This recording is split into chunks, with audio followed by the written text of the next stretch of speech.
ci turu maire de la ville ñuy nuyu population Thiès yëpp di nuyu aussi population Sénégal yëpp ak ñi nga xam ni ay sénégalais lañu nekk bitim réew. Ndaje bi ñuy daje ak presse bi je crois que avant ñu koy def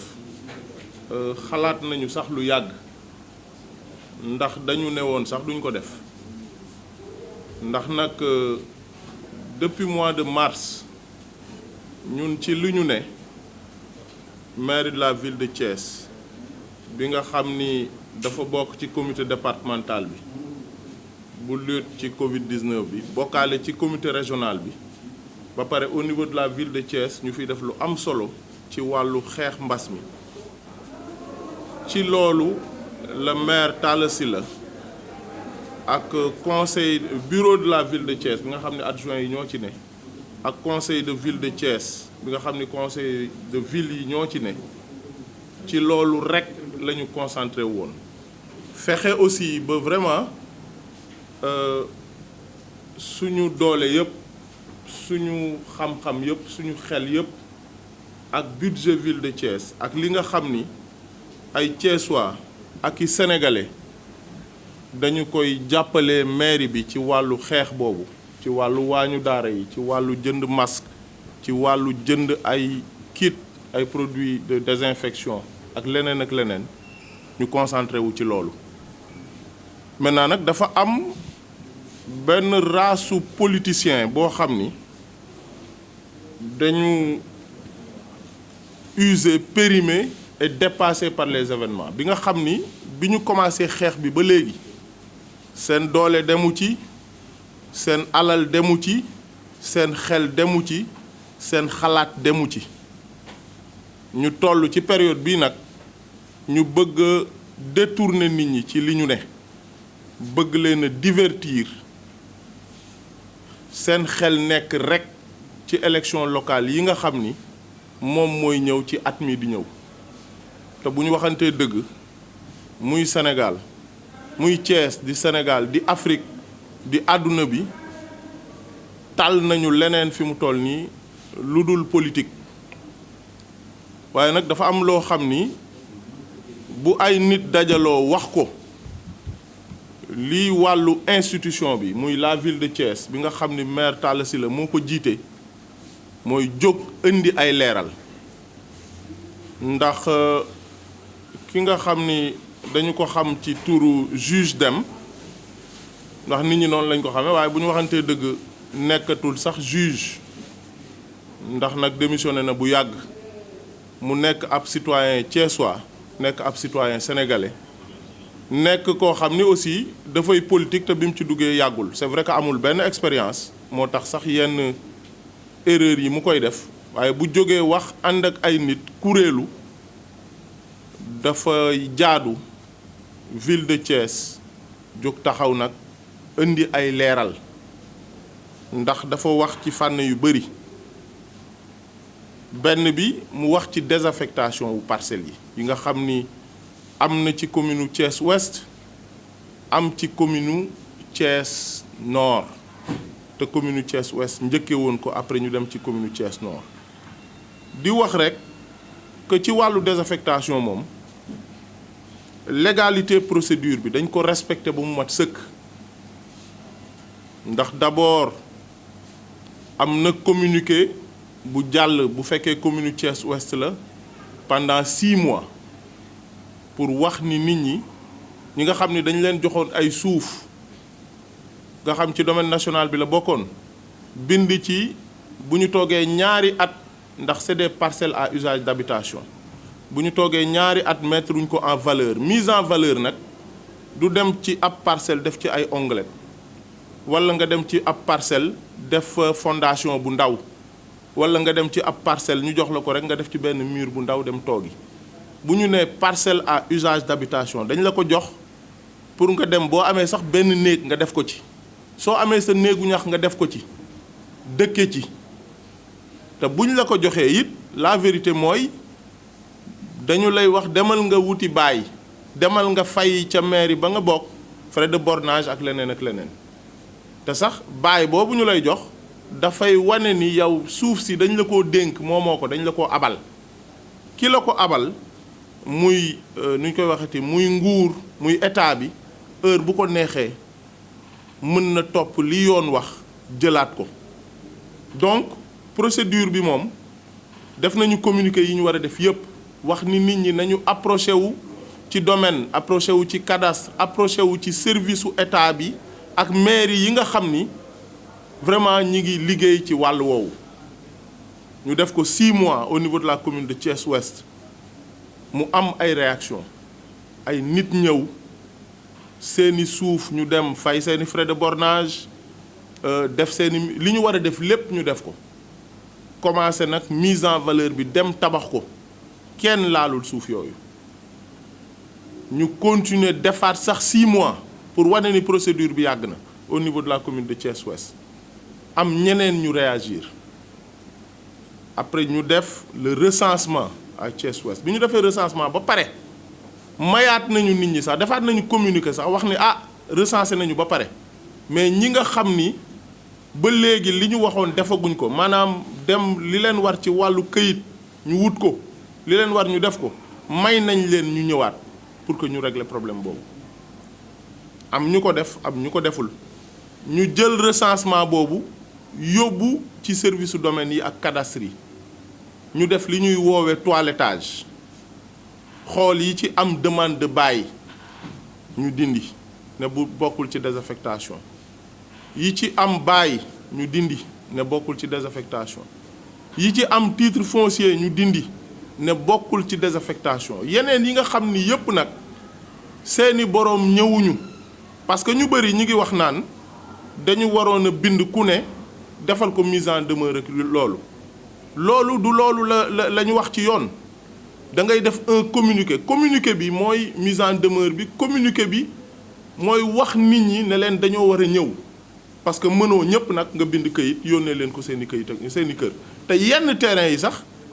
yi ñu joxe woon kenn xamatul sax ñi ñu ko jox fu ñu ne ak fu ñu dëkk parce que approché wuñu ci service su domaine yi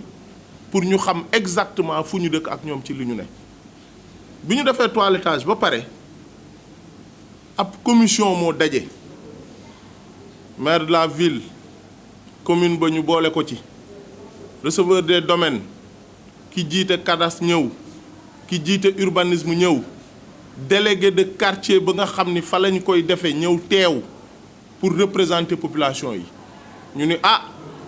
lii de la ñuy désaffecté nombre bii moo fi ne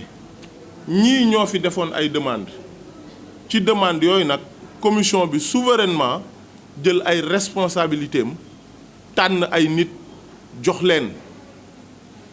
nit ñooñu ñu ni leen dem leen ngeen mettre en valeur su ngeen ko deful ñu nanguwaat ko joxaat ko ñeneen ndax commission en vérité désaffectation yi li tax ñu jóg jublu ci procédure bi mooy da ngay dem dans un quartier comme Grand Standing nga xam ne fi mu toll population yi bëri na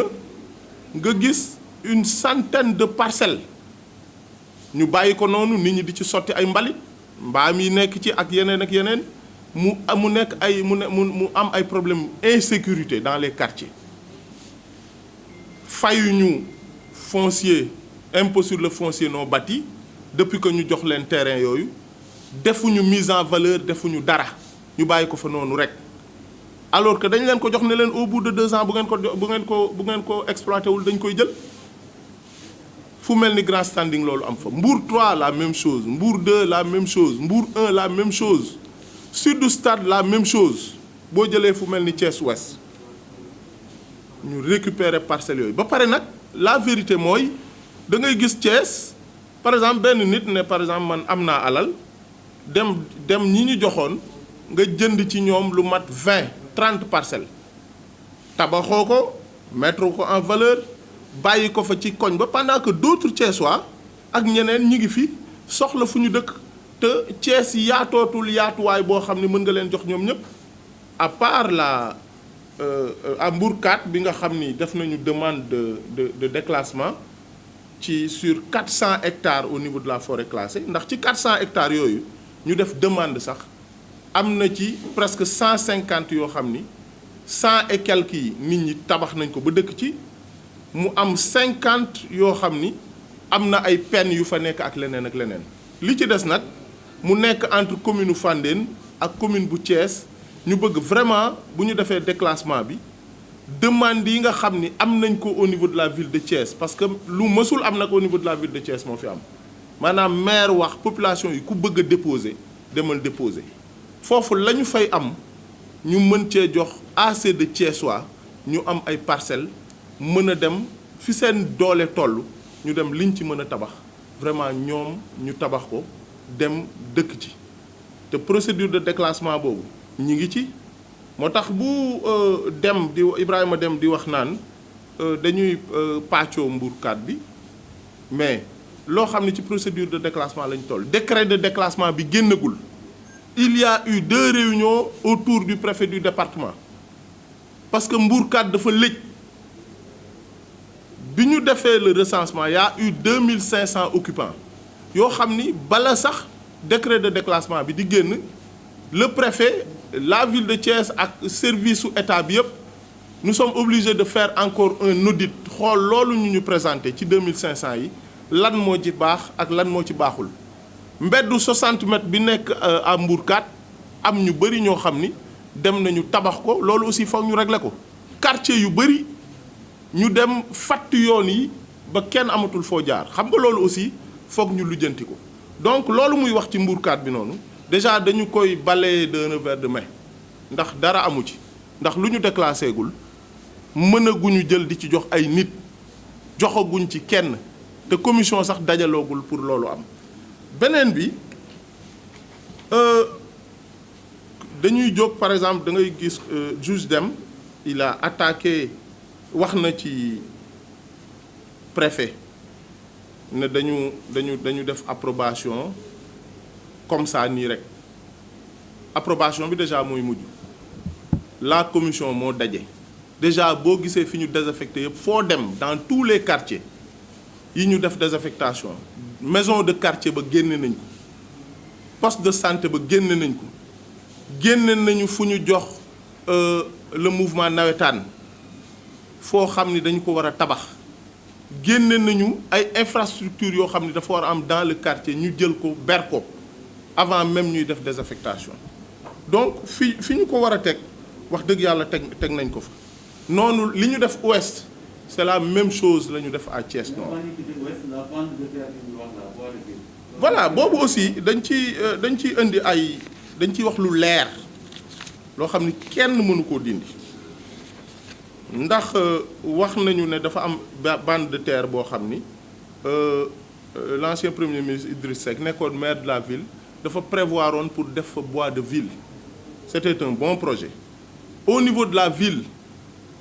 am nañu un projet bu waroon a commencer dans pas longtemps de 5 milliards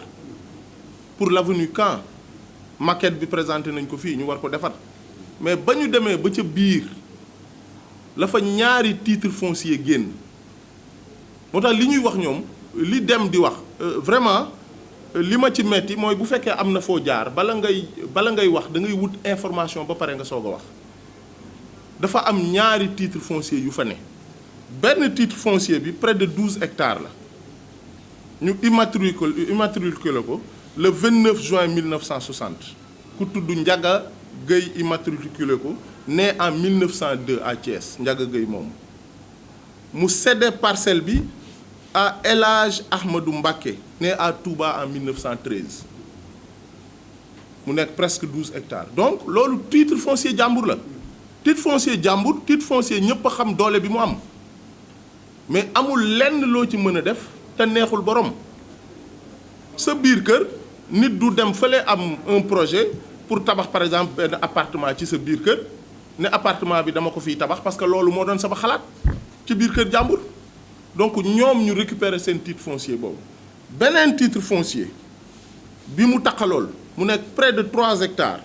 ñu immatriculé ko le 11 décembre 1961 ku tudd Abedine Kounta moo ko immatriculé woon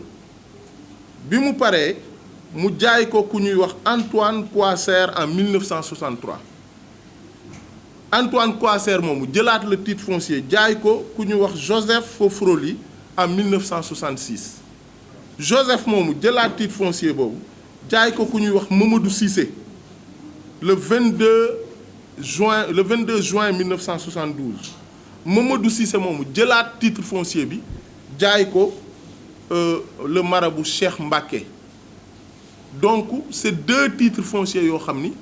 titre foncier privé yoo xam ni dafa am ay borom mais bu fekkee dafa am un titre foncier privé seeni borom waxtaan ak ay nit jaay leen ko ñu ni dañ fay def luñ fa mën liñ fay def ñu def ko fa mais loolu yoonu maire de la ville nekku ci yoonu maire commune yi nekku ci yoonu receveur des domaines bi nga xam ni mooy conservateur foncier nekku ci yoonu préfet nekku ci yoonu cadastre nekku ci yoonu urbanisme nekku ci parce que yëfu jàmbur la ku leen neex la ñu koy jox mais juge dem moomu di wax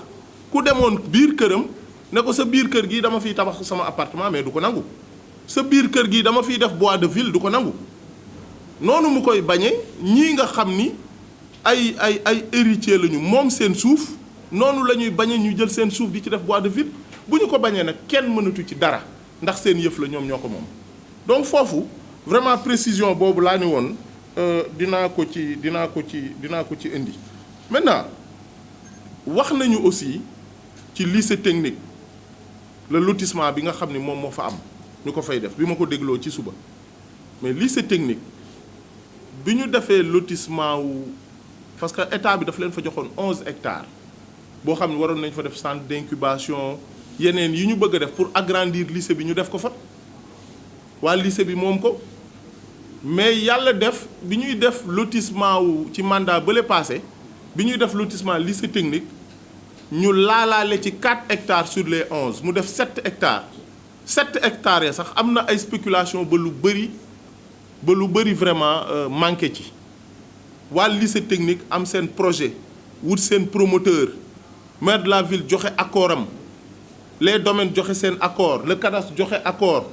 étude environnementale am li ci war a am yépp am ñi war a signer ñu def seen lotissement boo xam ni lotissement wu jàngalekatu lycée technique yi la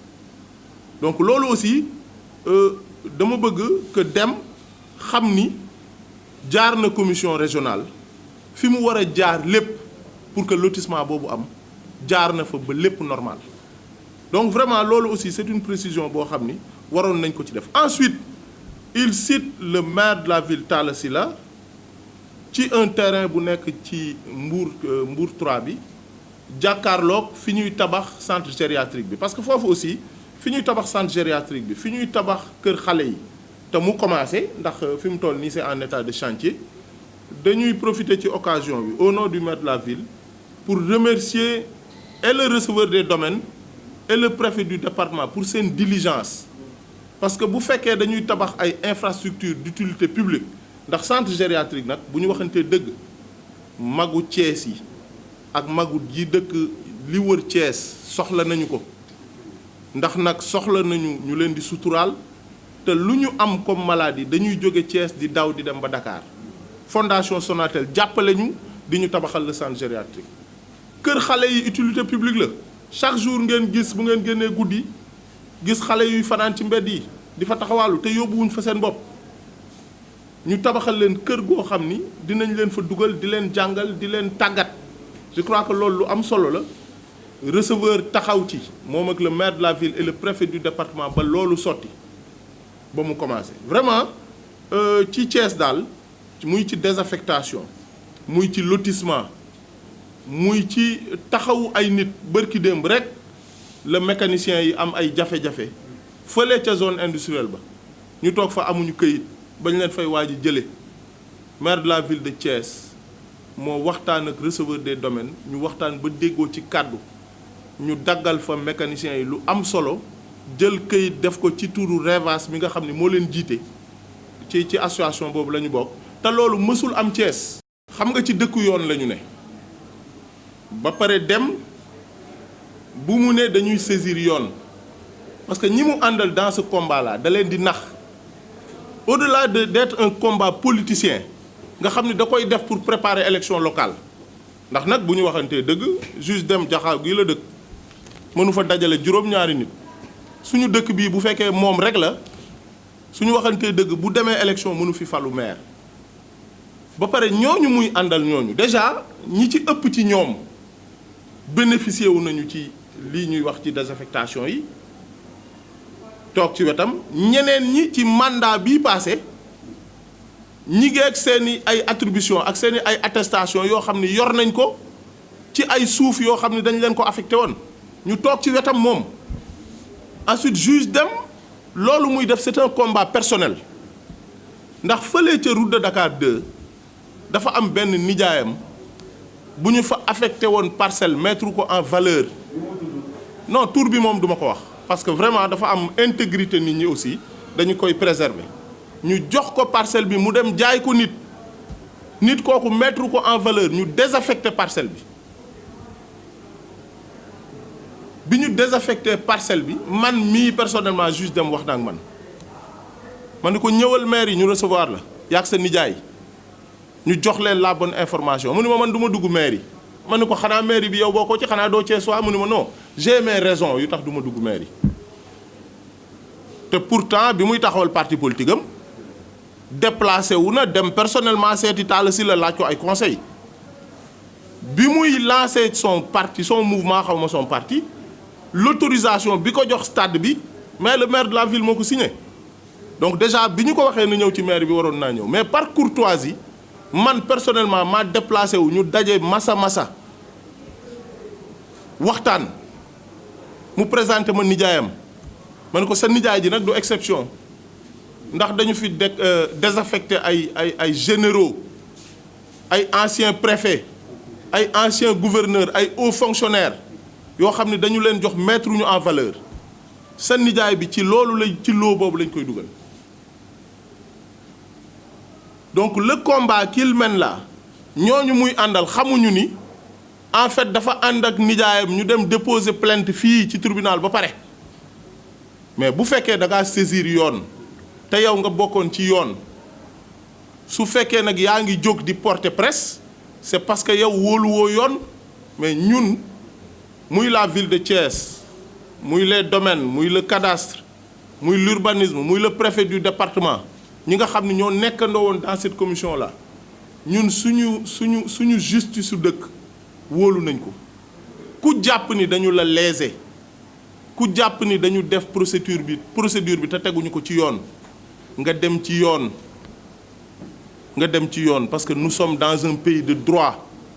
te nag ñu sommes sûrs et convaincus que procédure bi moom lépp a jaar ci yoon ndax nag ñun du ñu yor institution bu responsable di dugg ci loo xam ni dañ ciy def ay caaxaan vraiment loolu laa ne woon dinaa ko ci wax daal.